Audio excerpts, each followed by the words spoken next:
discusión, esta controversia generada alrededor del indulto de Alberto Fujimori ha replanteado la discusión de cómo enfrentar el tema de lo que vivimos con respecto al terrorismo. Tuvimos una comisión de la verdad y la reconciliación y la verdad es que muchos tuvimos la sensación de que la verdad completa no terminamos de conocerla, pero lo que sí estamos seguros, aunque había información extraordinaria que no se toma en cuenta hasta hoy en ese informe, pero lo que no se logró en ningún caso fue la reconciliación, ¿no? Porque finalmente no fue así. El último libro que escribió sobre el fenómeno de Sendero Luminoso Antonio Zapata es ampliamente ilustrativo sobre este tema.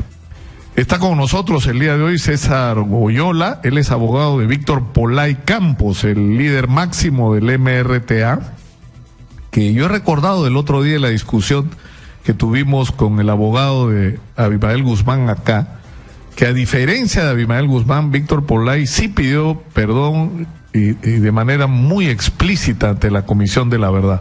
Muy buenos días, doctor Goyola. Primero tratemos de recordar hechos. Es decir, Víctor Polay Campos está sentenciado, entiendo, ¿a cuánto? ¿A 30 años? Así es, Víctor Polay está sentenciado a 35 años. 35 años. Pena privativa. Pero haciendo un paréntesis, ¿no? Y dejar bien en claro que Víctor está sentenciado no por delitos de lesa humanidad. Eso tenemos que dejarlo bien enmarcado. Solamente está por los delitos de terrorismo, de acuerdo a la normatividad nacional. Pero qué, o sea, esto es genérico, digamos, pero ¿cuáles son los cargos específicos por los cuales él recibió sentencia? ¿Cuáles son los delitos específicos? Igualmente, en el proceso a Víctor Polay en ningún momento se le ha probado ningún acto de homicidio, de asesinato. Él, al igual que el señor Fujimori, es autor mediato. Ha sido condenado por delitos de asesinato, homicidio, como autor mediato, como dirigente máximo de la organización. Pero siempre haciendo énfasis, ¿no? Ha sido condenado a esa pena de 35 años por su condición de líder máximo, nada más. Ese es en resumen. Y los casos específicos, porque me imagino que se tiene que precisar cuáles son los casos por lo... Puntualmente ha sido por todos los casos que durante el conflicto armado el MRTA ha cometido contra el Estado, contra la población civil y con algunas personalidades, pero asume como autor mediato. Ahora, ¿cuántas muertes se le atribuyen directamente? O sea, ¿cuántos asesinatos se le atribuyen al MRTA? Bueno, de acuerdo a la Comisión de la Verdad, todos sabemos que del 100% de las víctimas, el 50% corresponde al Estado y a las Fuerzas Armadas. Y solamente 1% le corresponde al movimiento revolucionario Tupac Amaru. Y obviamente un 45% a Sendero Luminoso. Esas son las cifras oficiales que hablaba de cerca de 70.000 muertos, ¿no? Obviamente los 70.000 muertos aproximadamente. Solamente corresponde cerca de a 900 víctimas que corresponde al MRTA. Y que muchas de ellas, ojo, corresponden a enfrentamientos armados que ha sido con las fuerzas policiales o el ejército peruano. Porque Víctor Polay siempre insistía en la diferencia con Sendero Luminoso. Él decía que Sendero Luminoso era un grupo terrorista, pero el MRTA no. Es más, hubo enfrentamientos en determinado momento entre el MRTA y Sendero Luminoso. Bueno, siempre se ha insistido en eso, la gran diferencia que ha habido con Sendero Luminoso y el MRTA. El MRTA ha sido una organización como lo ha sido el partido del expresidente Pepe Mujica. El MRTA ha sido como una organización... Como los Tupamarus. El MRTA ha sido una organización hermana como el actual presidente de Nicaragua, el FSLN. El Frente Sandinista de Liberación Nacional. Y demás organizaciones latinoamericanas que paradójicamente pues hoy día son opción de poder o están en el poder. Lamentablemente, por las condiciones, por la normatividad nacional, se les ha configurado como terrorismo. Pero, bueno, eso no está en debate, porque nosotros siempre hemos insistido que los delitos que ha cometido Víctor Polay y su organización han sido delitos de rebelión. Pero, sin embargo, Bueno, eso ha sido la Ahora, sin embargo, hubo actos que sí pueden ser calificados como terrorismo, ¿no? O sea, por ejemplo, asesinatos, ¿no es cierto? Del comandante, el excomandante general del ejército, asesinatos como, ¿no es cierto?, el de personas que fueron secuestradas y murieron en secuestro. O sea, eso, digamos, eso no pueden ser calificados como parte de actos de un grupo de revolucionarios románticos, ¿no es cierto?, que además van uniformados y se enfrentan solamente a sus pares, es decir, a los miembros de las organizaciones de defensa del Estado.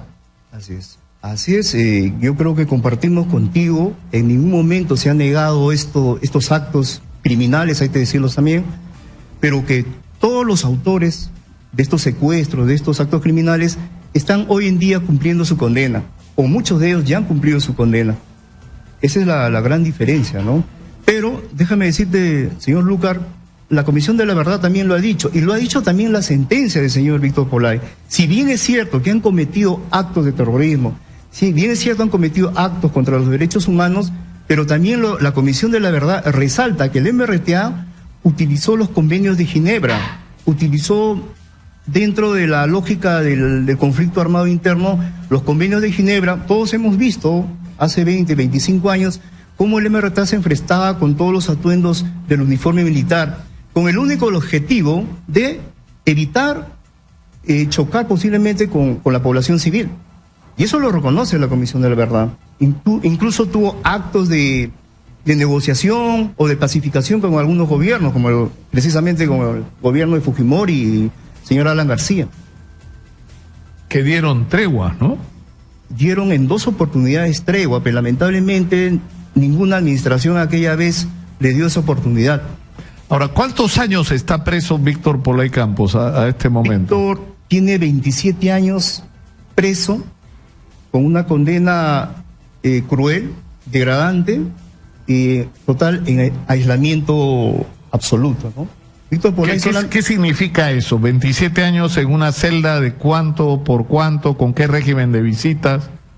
Yo estaba viendo antes de el periódico que el señor Fujimori, hay meses que recibe hasta 200 personas, entre familiares, amigos y familias enteras.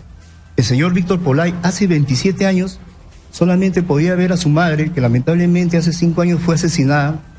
Hoy en día el señor Víctor Polay solamente puede ver a quien le habla y a su hermana.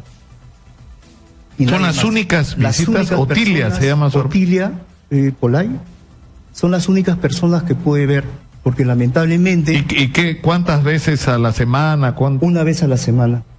Esto es paradójico porque, si bien es cierto, el señor Fujimori está condenado a lesa humanidad, que de acuerdo a la doctrina jurídica es un delito mucho más grave que el terrorismo, pero lamentablemente ni siquiera tiene un régimen ordinario. Todos sabemos que al señor Fujimori lo visitan todos los días, porque el régimen ordinario solamente pueden visitarlo 3 veces a la semana. Más allá de otra consideración, debe ser enloquecedor, ¿no? O sea, ¿en cuántos metros cuadrados está? ¿De qué tamaño es la celda? ¿Cuál es el régimen? Él está en 2 metros cuadrados por 2, 4 metros. Nada más. Hace 27 años ahí. Hace 27 años. A pesar que... ¿Y tiene salidas al patio? Tiene una salida al patio durante 5 horas, donde puede conversar con el señor Miguel Rincón. En la misma situación está el señor Miguel Rincón y con el señor Feliciano. Nadie más. Son las únicas 2 personas que ve, aparte de sus guardias y de las 2 visitas que recibe a la semana. Obviamente está impedido de hablar también hasta con los guardias, ¿no? Prácticamente ese penal... ¿Y tiene acceso a teléfono, tiene acceso a comunicación? Tiene acceso al teléfono gracias a sendos habeas corpus que hemos presentado. Solamente para hablar con los familiares, que lamentablemente tiene 2 hijos que están en el extranjero y lo hace una vez al mes. Ahora, ¿qué está pidiendo Víctor Polay? Él está planteando... Yo, antes de terminar, quisiera darte, te voy a dejarlo, un texto que lamentablemente, si nosotros revisamos los peritajes médicos actual de Víctor Polay, de Miguel Rincón, es asombrador, es increíble. Pero solamente te quiero dejar lo que ha concluido el Comité Internacional de la Cruz Roja sobre la situación del señor Víctor Polay. Ellos concluyen que los internos recluidos en el penal de alta seguridad de la base naval del Callao están sometidas desde hace años en un régimen arbitrario e inhumano. El Comité de la Cruz Roja Internacional no puede más que recomendar una vez más el inmediato traslado de todos ellos hacia otro centro de reclusión. Esto lo han hecho en base a un peritaje psiquiátrico de la misma Comité Internacional de la Cruz Roja. César, estamos con César Oyola, abogado de Víctor Polay, pero vamos a interrumpir, si lo permite, nos va a disculpar César, pero estamos en la línea con Richard Concepción Carguancho, que ha estado en el centro del debate las últimas horas. Es más, la primera plana del día de hoy del diario Exitosa dice: se bajan al juez del año. Richard, muchas gracias por atendernos, es usted muy gentil. Muy buenos días, doctor. Saludarlo y a todos los oyentes. ¿Cuál es exactamente, desde su perspectiva, su situación, doctor Concepción Carguancho? ¿Lo han sacado usted o no de los procesos relacionados a Odebrecht?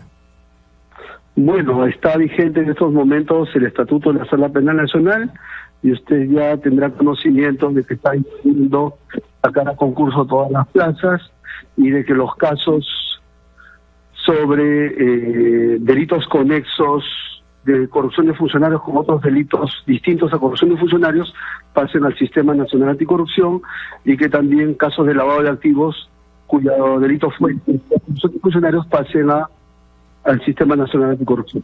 Ahora, ¿eso qué significa en términos prácticos? ¿Que usted ya no va a seguir viendo todas las medidas preventivas y todas las decisiones que se han estado tomando con respecto a este tema? Exitosa.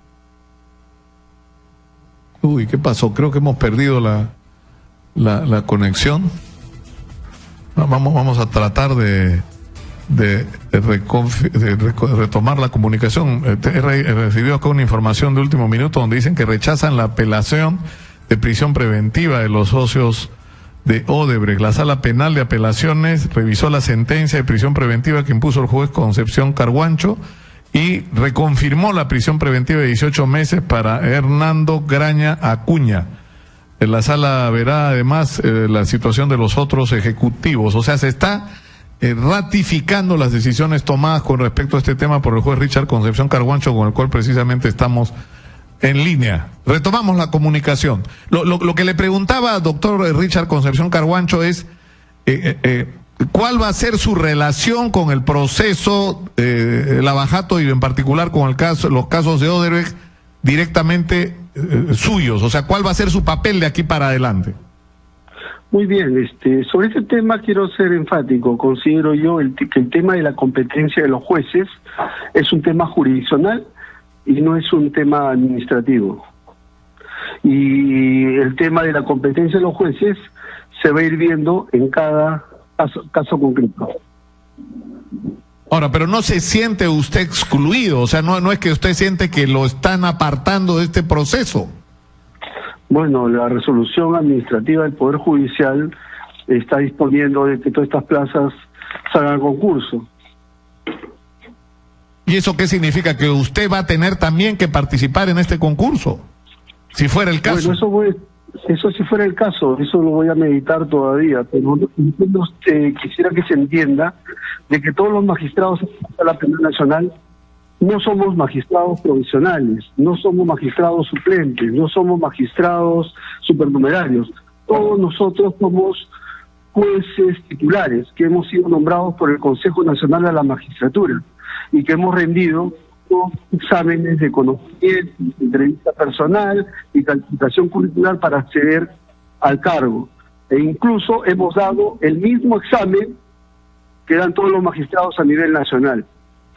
Es decir, no hay un examen para Lima y otro examen para provincia.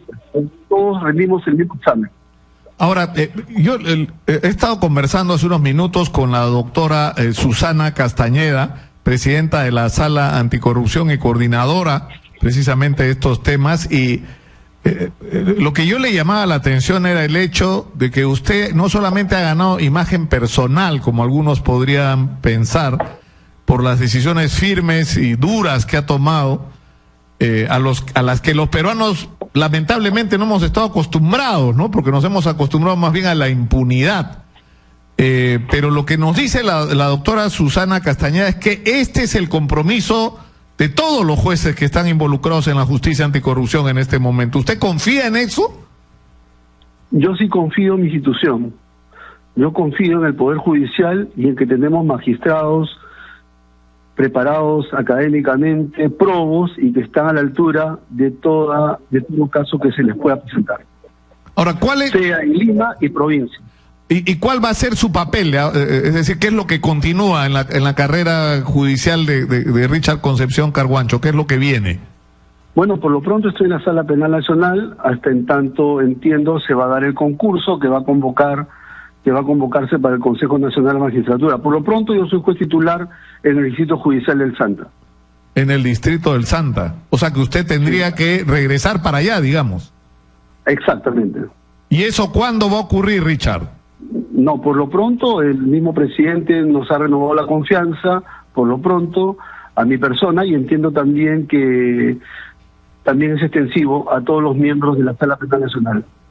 Bueno, yo le agradezco muchísimo, Richard, por atendernos, y yo se lo he dicho en otras oportunidades, más allá de cualquier otra consideración, usted ha mostrado que las cosas pueden ser diferentes en el Perú, y por eso usted sabe que la gente le tiene el aprecio que le tiene. Y se lo he dicho a la doctora Susana Castañeda, usted no solamente ha ganado, usted personalmente en imagen, usted ha ayudado a que el país empiece a recuperar la confianza en su sistema judicial. Muchas gracias, Nicolás, pero quisiera también clarificar un par de temas. Claro. El primer tema, nosotros los jueces no somos propietarios de los expedientes, no existe un derecho real sobre el expediente. Por ejemplo, quien le habla es juez de investigación preparatoria, y desde que se inicia la investigación preliminar hasta que acaba la etapa intermedia, esto es durante la etapa de las diligencias preliminares, investigación preparatoria, etapa intermedia, el juez de investigación preparatoria es el juez competente. Y durante esas etapas no puede ser apartado, salvo que se inhiba o sea recusado, como de hecho ha ocurrido en mi caso. Es más, el juez de investigación preparatoria, durante la investigación preparatoria, incluso puede dictar sentencia de terminación anticipada. E incluso puede dictar sentencia de colaboración eficaz. O sea, para que quede claro de que el juez de investigación preparatoria, durante la investigación preparatoria, si bien el fiscal es el director de la investigación, el juez de investigación es el competente para ver esos casos. De acuerdo. ¿Y el segundo punto cuál era? Bueno, simplemente respetamos la decisión del Consejo Ejecutivo del Poder Judicial, nadie se está aferrando a un cargo. Lo único que hemos hecho todos los magistrados de la Sala Penal Nacional es remitir un pronunciamiento dirigido a la Sala Plena de la Corte Suprema de la República, y en la cual tan solo hablamos de varios puntos, pero sobre todo quiero destacar el tema de la discriminación respecto al sistema anticorrupción. Por ejemplo, los magistrados del sistema anticorrupción han sido designados por el Consejo Ejecutivo del Poder Judicial, no han sido designados por concurso público del Consejo Nacional de la Magistratura. Lo que nosotros reclamamos es que mientras las plazas de la Sala Penal Nacional salen a concurso público por el Consejo Nacional de Magistratura, no ocurre lo mismo con el Sistema Nacional Anticorrupción. Ahora, si usted pudiera decidir sobre cuál es el papel que le toca cumplir en este momento, ¿qué decidiría usted? Bueno, por lo pronto, yo siempre he dicho, mientras estoy en el cargo, así sea un día más, o una semana más, o el tiempo que se me renueve la confianza, yo trataré de cumplir mi función con arreglo a ley y con apego al debido proceso. Muchísimas gracias a Richard Concepción Carguancho, juez de investigación preparatoria que ha estado con nosotros. Muy gentil por atendernos. Muy gentil también, don Nicolás, y un saludo para usted en este año nuevo y también a todos los oyentes de su prestigiosa radio. Muy gentil. Ha sido Richard Concepción Carguancho, que ustedes han visto está en el ojo de la tormenta. Ahora vamos a ver qué es lo que ocurre, ¿no? Con el sistema que tiene el 2018, su año realmente de prueba. Ahora, cuando el Ministerio Público tenga que dar el siguiente paso, que es empezar a presentar los expedientes terminados y las denuncias penales, vamos a ver, ¿no?, si el sistema anticorrupción es capaz de enfrentar el reto al que se ha comprometido Susana Castañeda, y que ustedes la han escuchado, que la justicia en el Perú no se va a detener ante nadie, por poderoso o influyente que sea, o por rico que sea, que la justicia va a ser igual para todos, caiga quien caiga. Estamos, como ya lo dijimos, con César Oyola, abogado de Víctor Polay. Tiene 27 años cumpliendo una sentencia de 35 años en una celda de 2 metros por 2 metros. Solo recibe la visita de su abogado y de su hermana. Solo puede hablar con sus hijos por teléfono una vez al mes. Y tiene una salida de 5 horas al día al patio, donde solo puede hablar con 2 internos. El alias Feliciano, ¿no es cierto? Y el señor Miguel Rincón. Vamos a volver con el doctor Oyola para que nos diga qué es lo que pretende ahora la defensa de Víctor Polay Campos. Volvemos.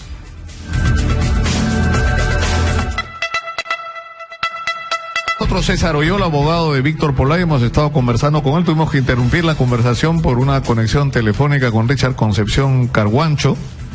En esta situación que se ha generado, es decir, se ha creado este sistema anticorrupción, que es el que en principio debía hacerse cargo de todos estos procesos, pero habían procesos que ya se habían iniciado, como los que tienen que ver directamente con Odebrecht, y que pasaban por el juzgado de investigación preparatoria de Víctor Concepción Carguancho, y él reclamó que esos procesos siguieran en sus manos.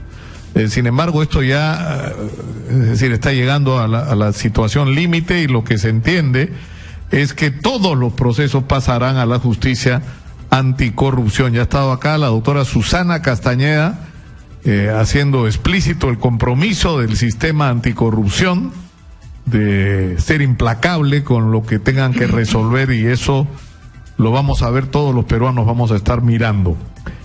César Oyola, como decía, es abogado de Víctor Polay, 32 años, 35 años de sentencia, 27 años en la cárcel.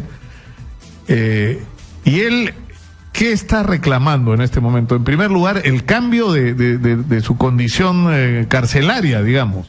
Bueno, seguimos persistiendo hace años que por derecho, por el principio de progresividad, estamos insistentemente pidiendo que ese penal se cierre, que debe pasar a otro penal de máxima seguridad. Pero lamentablemente la política, no solamente de este gobierno, en muchas administraciones persisten, ¿no?, en la venganza política. Pero en ese sentido, mira, Nicolás, te quiero comentar que en este año, fíjate a quién han puesto como jefe de ese penal, con mucho respeto, y yo respeto mucho a los héroes del Comando Chavín de Panta, pero no es posible que se haya puesto como jefe de ese penal a un ex comando Chavín de Wanda. Hoy en día estamos asumiendo procesos de abuso de autoridad con respecto a este señor Marino, de apellido Barrantes. Eso dice mucho, que todo este tiempo se ha venido de parte de diversas administraciones haciendo persecución política, anulando beneficios penitenciarios. Fíjate tú que si... O sea, que lo que dicen ustedes es que Víctor Polay sí tendría derechos a beneficios penitenciarios. Si Víctor Polay hubiera tal vez acogido a los beneficios penitenciarios, hoy en día estaría libre. Pero lamentablemente en la administración del señor García, el 2013, se anuló los beneficios penitenciarios. Lamentablemente, y sin ninguna justificación. Pero él ya estaba sentenciado. ¿Es posible que eso se aplique retroactivamente o no? Ya estaba sentenciado. Víctor estaba sentenciado desde el 2006. Y con el 7-1, lamentablemente, no sé, por razones nuevamente, obviamente políticas, se le cierra, no solamente a Víctor, sino a todos los procesados. Ningún miembro del MRTA y de Sendero Luminoso hasta la fecha, señor Lucar, ha reincidido. No había motivo ya para que... Y con mayor razón a los miembros del MRTA. Usted habló antes del perdón de Víctor. Yo quisiera, si me permites, el perdón de Víctor a la Comisión de la Verdad, el 2013, no solamente ha sido eso, ha sido todo un proceso. El 2003 fue en realidad. 2003. Pero quiero comentarte que el 2006, cuando duró un año el proceso a la Dirección Nacional de la MRTA, En los alegatos finales, Víctor asumió nuevamente su responsabilidad política y y ofreció nuevamente a todas las víctimas el perdón. Déjame decirte que este año, en